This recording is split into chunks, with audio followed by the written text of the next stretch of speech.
The purpose of this video is to explain the guidelines for the exams that you will take in this class. Before getting started, however, there are a few preliminary points I need to make about this video. The video you are about to watch was originally made for a section of this class that ran in the fall semester of 2022. For that reason, if you are not taking this class in the fall of 2022, then the specific exam dates I discuss in this video will not match the exam dates for your particular section. Furthermore, the possible essay questions you see on the study guide in this video may be slightly different from the possible essay questions on the actual study guides for your class and section. However, the general points about the format of the exams, where to find the study guides for the exams, how to take the exams, and how I will grade your exams remain the same and all still apply to your class. To find the precise exam dates for your section and the exact essay questions you will need to be prepared for, please consult the Moodle page for our class, the syllabus, the weekly instruction letters, and the exam study guides that are posted online. In addition, if there is anything in this video you find confusing or need clarification on, then please do not hesitate to contact me via email.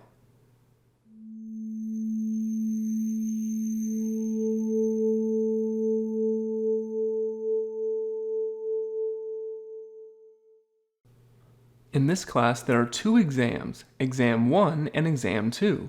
Exam 1 covers material from the first half of the class, whereas Exam 2 covers material from the second half of the class.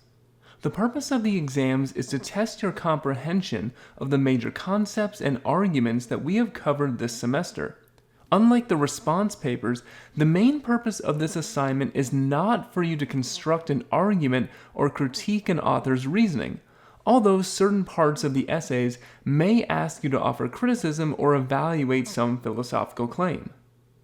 It is very important for you to know that there is a study guide for each exam, and it is highly unlikely that you will be able to perform well on the exams without using the study guide. So knowing where to locate the study guide is vital for your success. And there are two places you can go to find the study guides. First, you can find the exam study guides in the Course Information and Resources area of Moodle.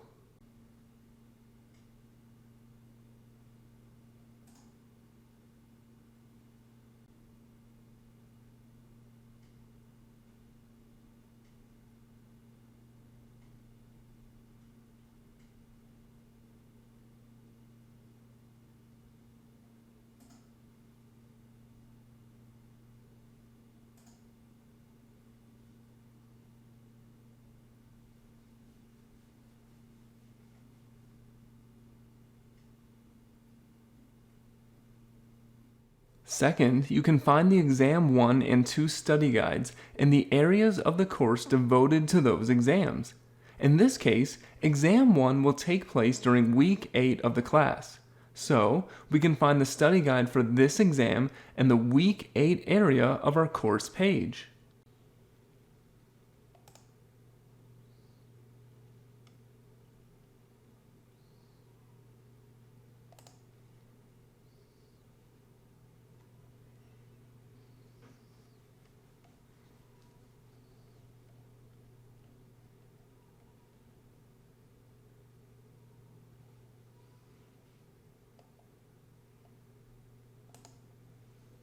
Likewise, in this case, Exam 2 will take place during Week 16. So, we can find the study guide for Exam 2 in the Week 16 area of the class.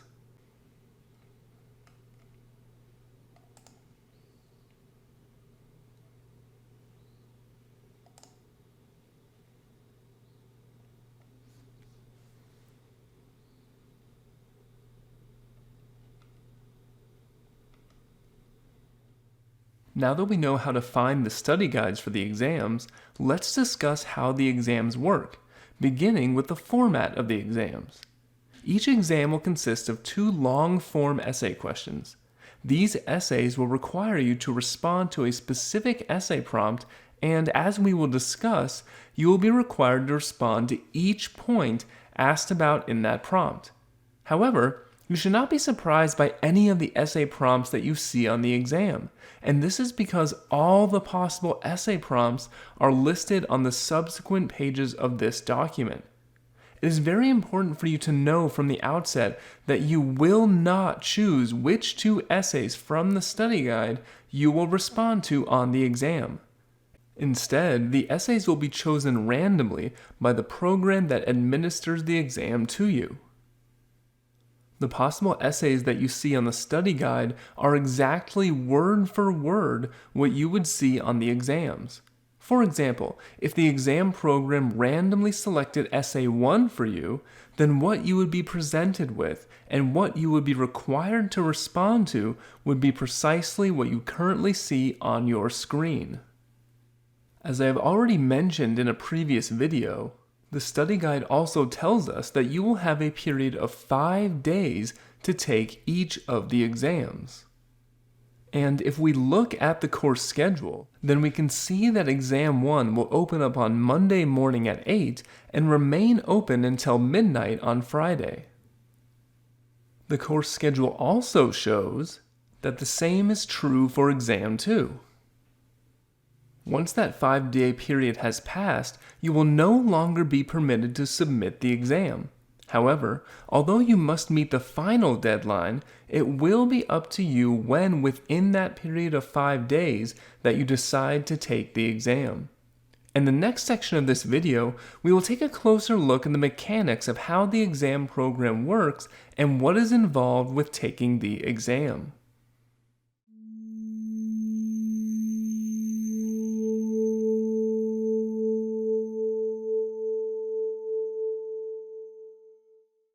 As mentioned previously, you will take the exam through a program on Moodle.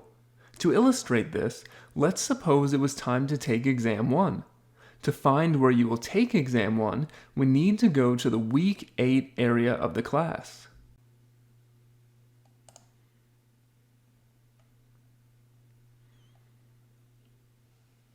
When you are ready to take the exam, then you would simply click on the link that you see here.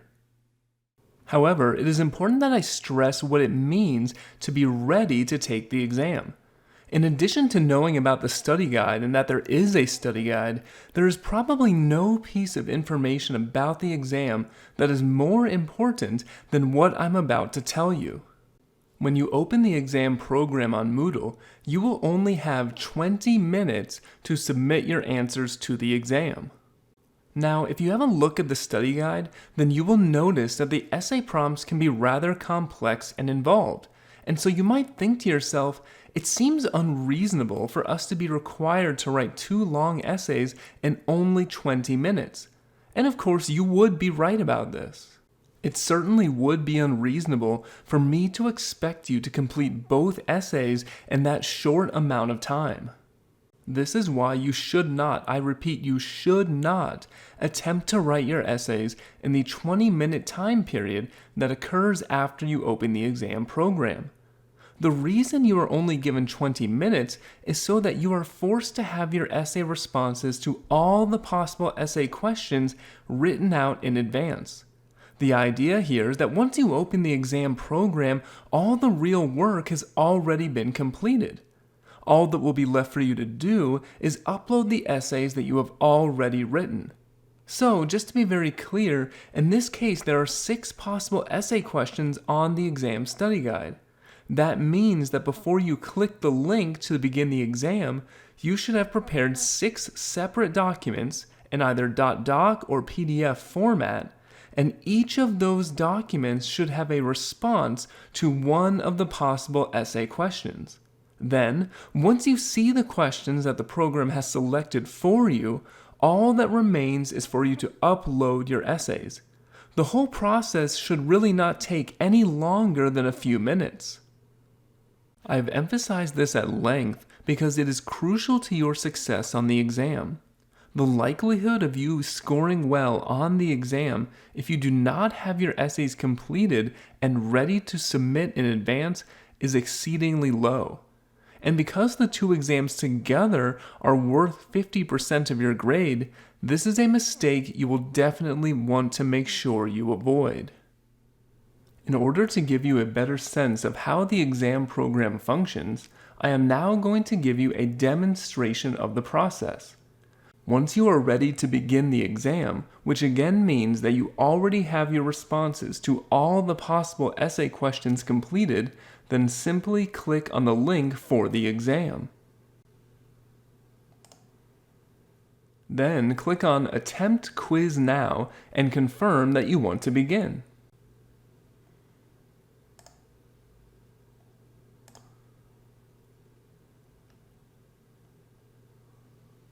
In this instance, the first essay the program has presented me with is a question dealing with Aristotle on external goods. So at this point, I simply need to upload my response to this particular essay prompt. To upload my essay in response to this question, I would simply scroll down to where the program allows me to attach files.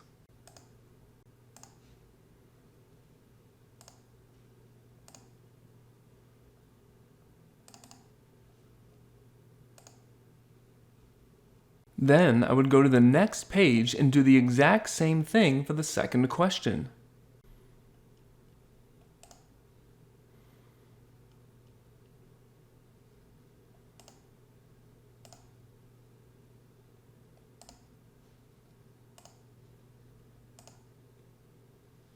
At this point, if you wish, you can click on the documents you have submitted to check that you have attached the correct file. And this is something I would recommend doing, since if you do accidentally submit the incorrect file, then this would detract significantly from your grade.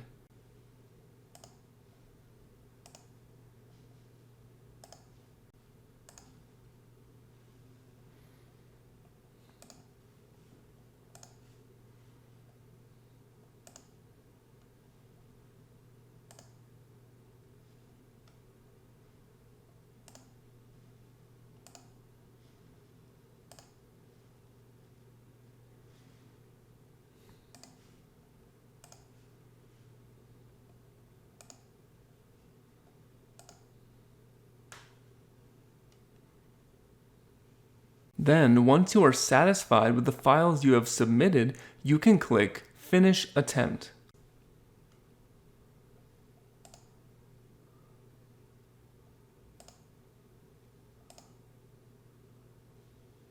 Overall, the process of submitting your essays is pretty straightforward. The two things that I will once again stress to you are that you need to make sure you have all your essays written before beginning the exam, and also that it is a very good idea to go back and check to make sure you attach the correct documents before finalizing your exam.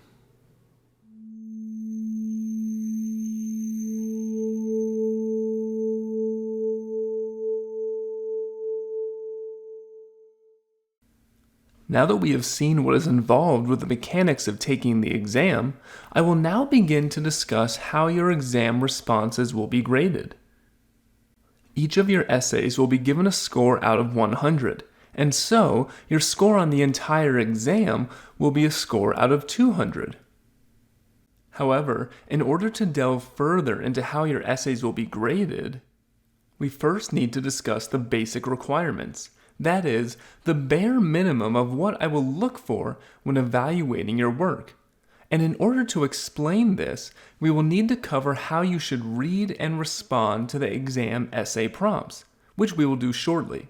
Then, in the next section, I will discuss the more substantial criteria that I have for grading your exam essays.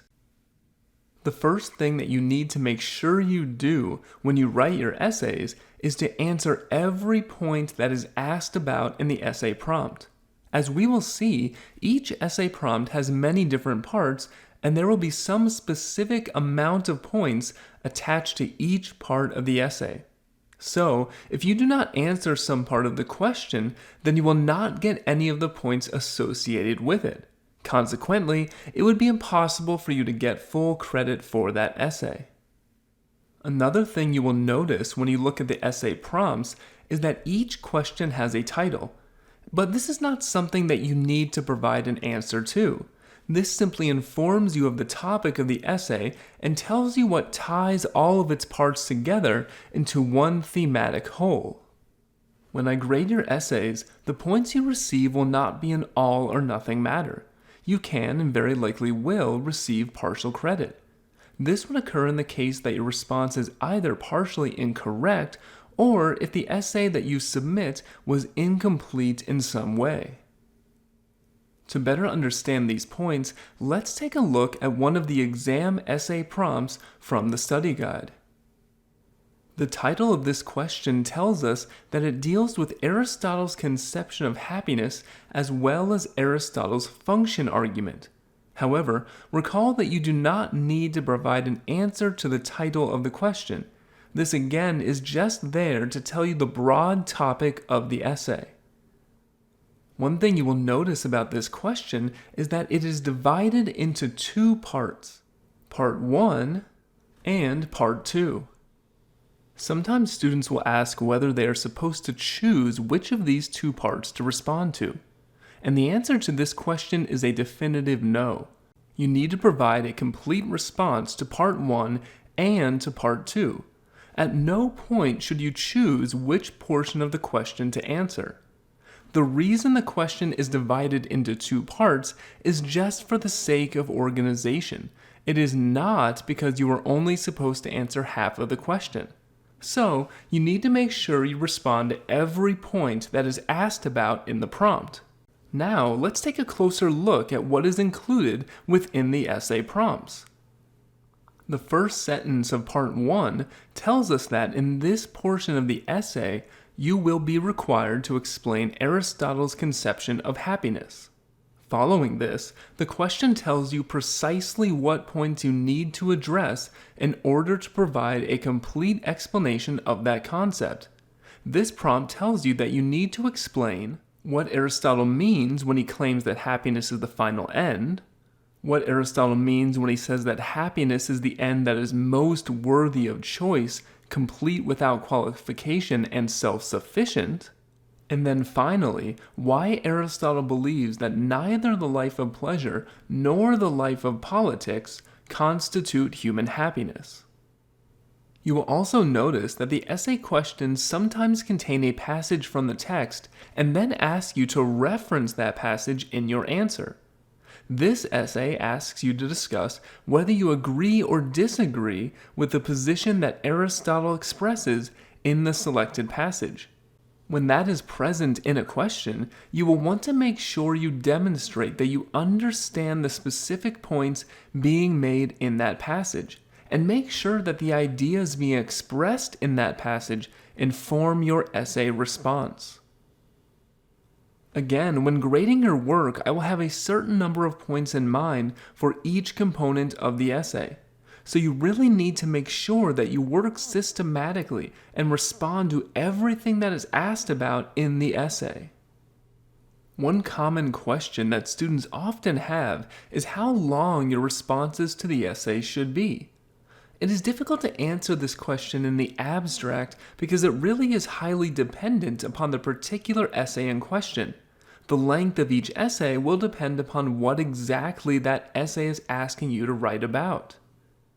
For this reason, there is no strict requirement for how long your essays must be or for how many words your essay must contain. This is one way in which the exam essays differ from the response papers where there is a specific word length requirement. What is required is that you give a detailed explanation of each point in the essay prompt, and consequently, the amount of words it takes to do that will vary depending upon the circumstance. However, to give you some more specific guidance about what your exam essay should look like, and to give you an idea of how long you can expect an exam essay to be, I have posted an example of an exam essay response to Moodle. To find this, go to the Week 8 area of the course page where Exam 1 is located. Then scroll down to the document entitled Sample Exam Essay.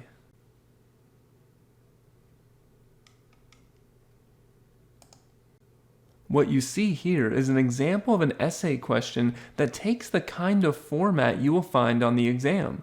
If you scroll down, then you will find an example of an excellent response to this essay prompt.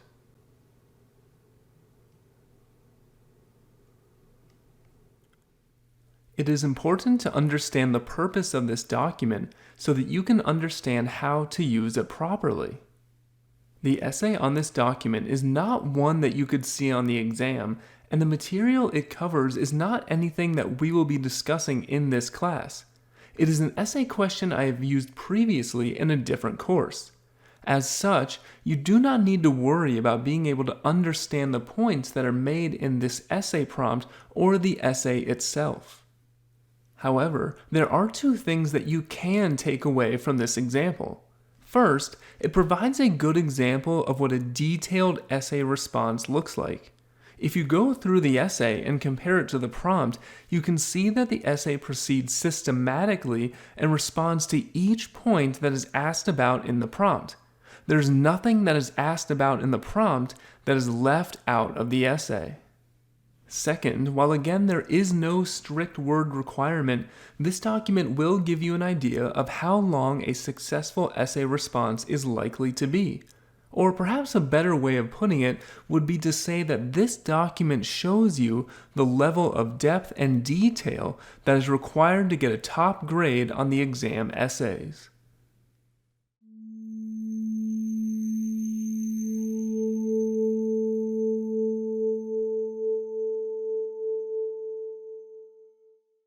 Now that we understand how to approach the exam essay questions and how to respond to the essay prompts, we will end this video with a discussion of how your essays will be graded. When grading your essays, I will have two primary criteria in mind. First, how accurately do you explain each point in the prompt? Are the claims you make about the ideas and arguments being asked about correct?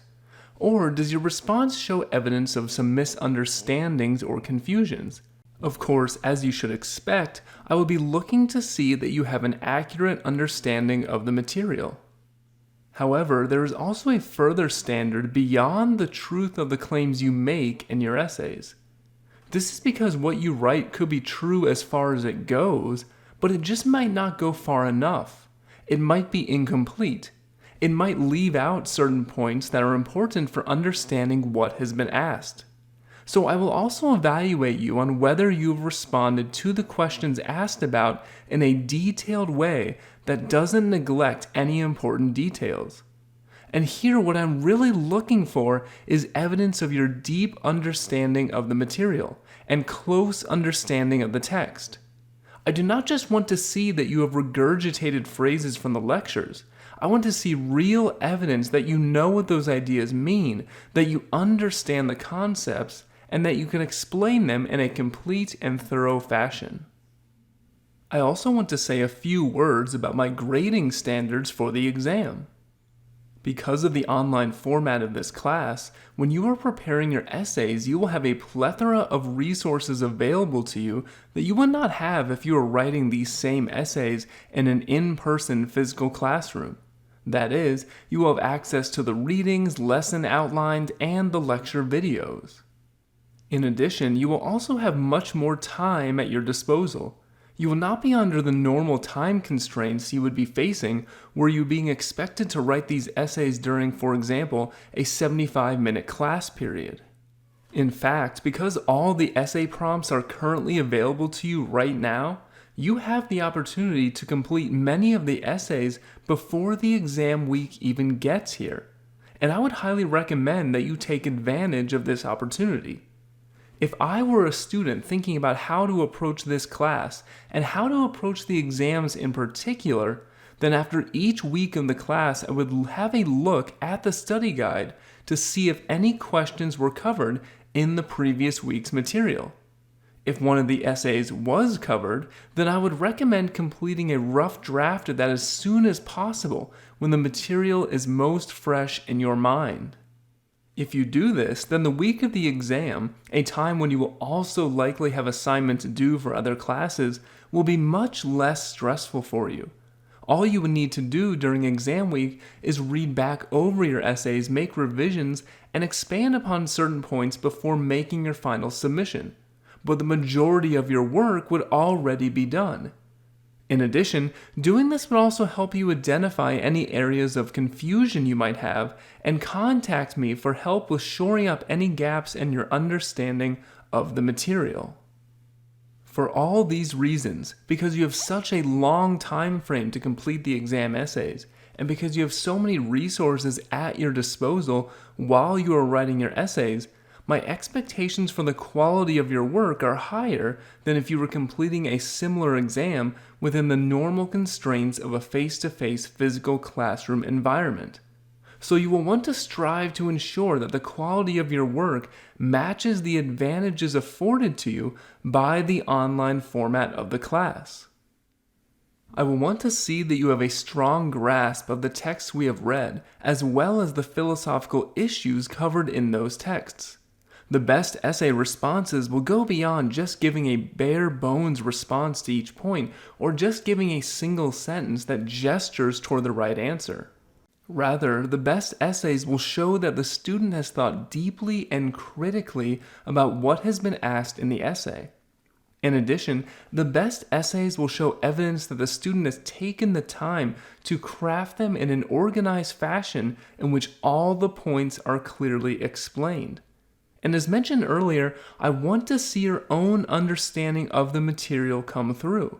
Just like with the response papers, it will not be sufficient to merely regurgitate material from the lectures and readings. I want to see that you can explain the required points in your own way, with your own examples, in a way that shows your genuine comprehension of the material. I want to reiterate that I do not say any of this to discourage or intimidate you. I just want you to have an accurate conception of my thought process about grading your exams. However, while I do strive to hold students to a high standard, I also strive to support students in their efforts to reach that standard. So if you were ever confused about the material for the exam or really any other assignment, then please do not hesitate to contact me so that I can assist you in learning the material and help you produce the best work that you can. Finally, there are a few points I need to address regarding plagiarism and the use of external sources. My expectation for the exam is that your essays will be a product of your own ideas and understanding. This means, of course, that your essays should be your own work and not taken, for instance, from the work of one of your classmates. In addition, the material for your essays should not be taken from any external sources. Your essays should, again, be a reflection of your own understanding of the material, which is informed by the readings and the lectures. Plagiarism is something I take seriously, and I believe that defending against it is essential for protecting the integrity of the assignment and the integrity of the class as a whole. So you should know in advance that plagiarism is something I look for when grading your assignments. I will check to see if there is material directly taken from some internet source, or if there is evidence of material being copied from another student in the class. And any case in which plagiarism is found will result in the student receiving a 0 on the exam. My hope now is that you have a better understanding of the exams that will enable you to prepare for the assignment confidently going forward. However, if you still have any remaining questions about the exams, then please do not hesitate to contact me. In addition, please know that I am here to help you prepare for the exams in whatever way will help you to produce your best work.